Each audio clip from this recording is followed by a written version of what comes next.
Hi everybody, this is Lauren. I am here to kind of give you a bit of a brief tutorial on the material we've covered and are covering this week, which is measures of variability, frequency distribution, and down here you can see that I've got some standard deviation getting ready to go.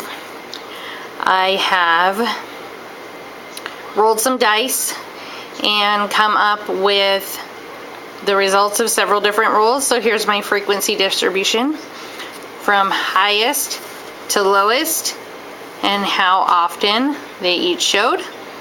Up here you'll see the numbers that I actually drew with my rolls, and there's my N of 15. Over here is our formulas for the things that I am going to help you calculate today. So let's get started. So first, I want to show our range. And to show our range, I'm going to come down here a little bit. So, range is just our maximum number, which you can see our formula, which is 12, minus our minimum number, which is 2, so, which equals to 10. So I'll come up here and I'll put 10. And then in order to do our mean, which is next, I pretty much have to come up here and say 2 plus 2 plus 4 plus 4 plus 5 plus 6 and add all those together. Luckily for us, we have our handy dandy calculator. So I'm going to do just that. I'm going to put this down. Add 2 plus 2 plus 4.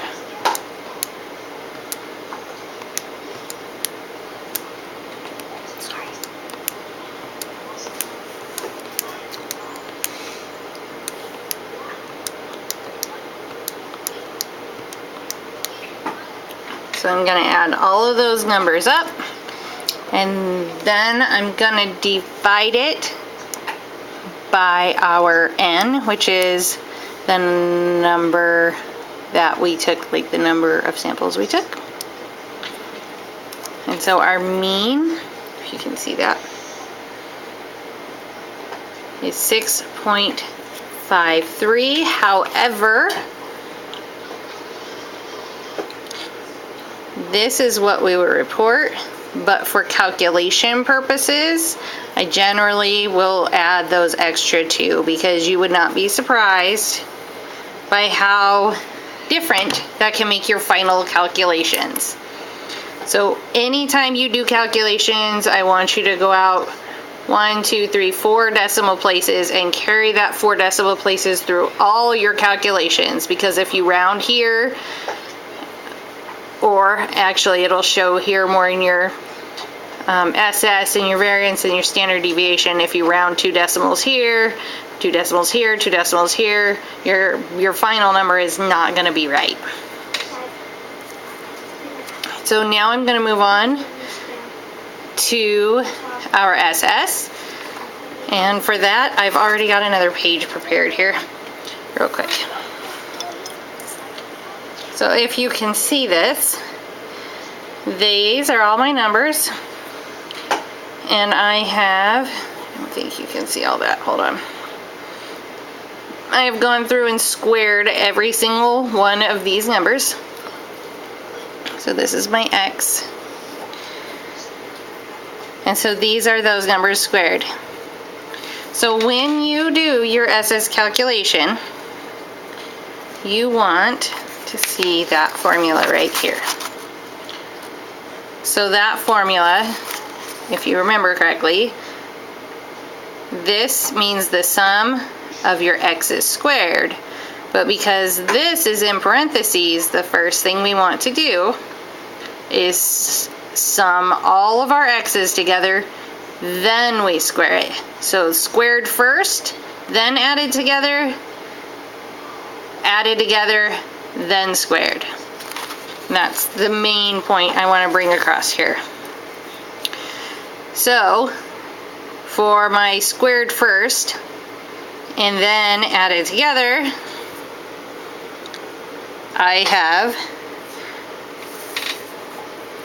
754 minus my added together and then squared, which is 9,604. I want to divide that by n, which means 15. So I'm going to use my calculator and do this real quick. Now, if you notice, I try to follow and do each step. I write each step out. This comes from years and years of doing math. I'm a math person. For me, it helps me uncover flaws or things that shouldn't be in my formulas. It's easier to find out what you did incorrectly if you have it written out. You also are confirming that you have the correct formula if you write your formula out every single time. So I'm going to go ahead and take my 9,604 and divide it by 15.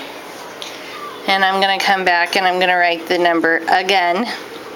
So we're going to have 754 minus 640.2667. And then I'm going to subtract my 754. I'm going to take 640.2667 from that, which will give me an SS of 113,733. Sorry about that. My midgets are here. So I'm going to only report this, but we're going to leave these on for calculation purposes. So if we go back to this page, we can see our variance. One thing I want to point out is this is the population symbol for variance. Notice the square, and that's because down here, standard deviation is the square root of variance. So let's go ahead to our next page and plug that variance formula in.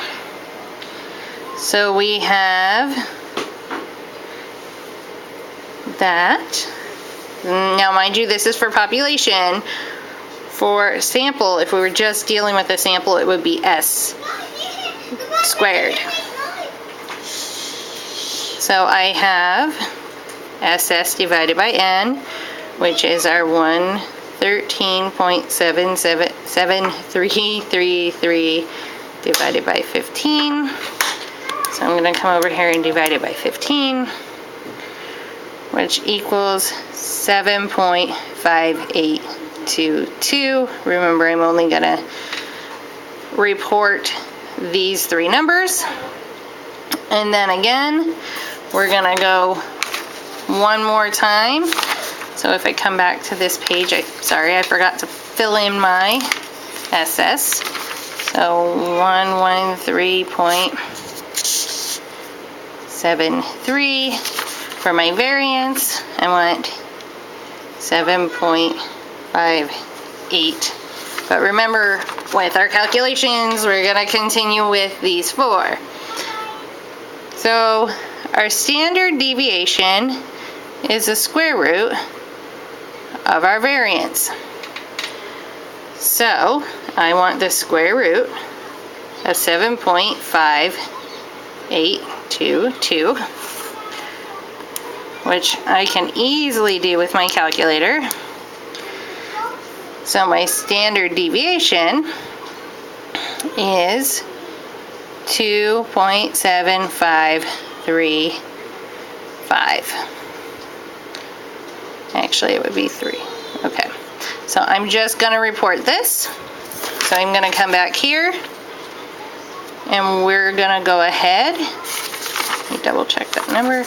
So it's 2.75, and those are all the numbers that I need. So let's come over here where we can see this a little bit better. You see I have all this stuff right here, and it's not, I like to use colors. It helps me to remember things. So I'm going to come down here since we're changing, and I'm going to change my color a little bit. So let's do our standard deviation. So our on the paper, our standard deviation would be our mean plus or minus our standard deviation. So this is how we get our standard deviation lines. So I'm going to start at our mean, and I'm going to say 6.53. Now this is where it's okay to use your reported number because you're going to be close to it. So I'm going to add 2.75 and get our first standard deviation. And then I'm going to take this number and put it down here. So hold on. 6.53 plus 2.75 equals 9.28. And then I'm going to say 9.28 plus 2.75.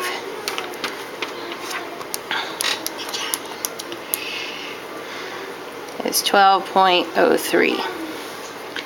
And then I'll say 12.03 plus 2.75. 14.78. So then I'm going to come over here. First I'm going to mark my mean. And then I'm going to say that my first positive standard deviation is 9.28. And then just so that we have a little gap, 0.03 and 14.78. And then for our negative standard deviations, we do the exact opposite. 6.53 minus 2.75.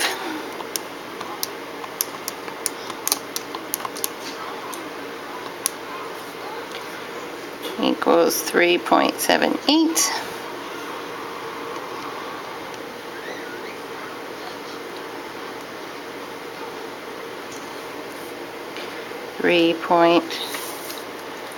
.78 minus 2.75. 1.03. 1.03 minus 2.75. Negative 1.72. So common sense tells us that when we're rolling die, we're generally not going to get these numbers, but so we have 3.78, 1.03, and then minus 1.72. So what all this tells me is that on average, my rolls, the numbers that I get from my rolls, if they were given numerical strength, would be 6.5. And all the rolls that I give thereafter, the majority of them should fall into this first standard deviation, like 68% of them. And then from there, 95% of them would be between 1 and about 12. And then 97% of them would be in here. Anything outside, out here, we're rolling into outliers, and we could probably eliminate those. But the odds of these happening are pretty slim to none, since with 2 die, you can only roll between 2 and 12. So that is all I have for you today. Thank you for listening.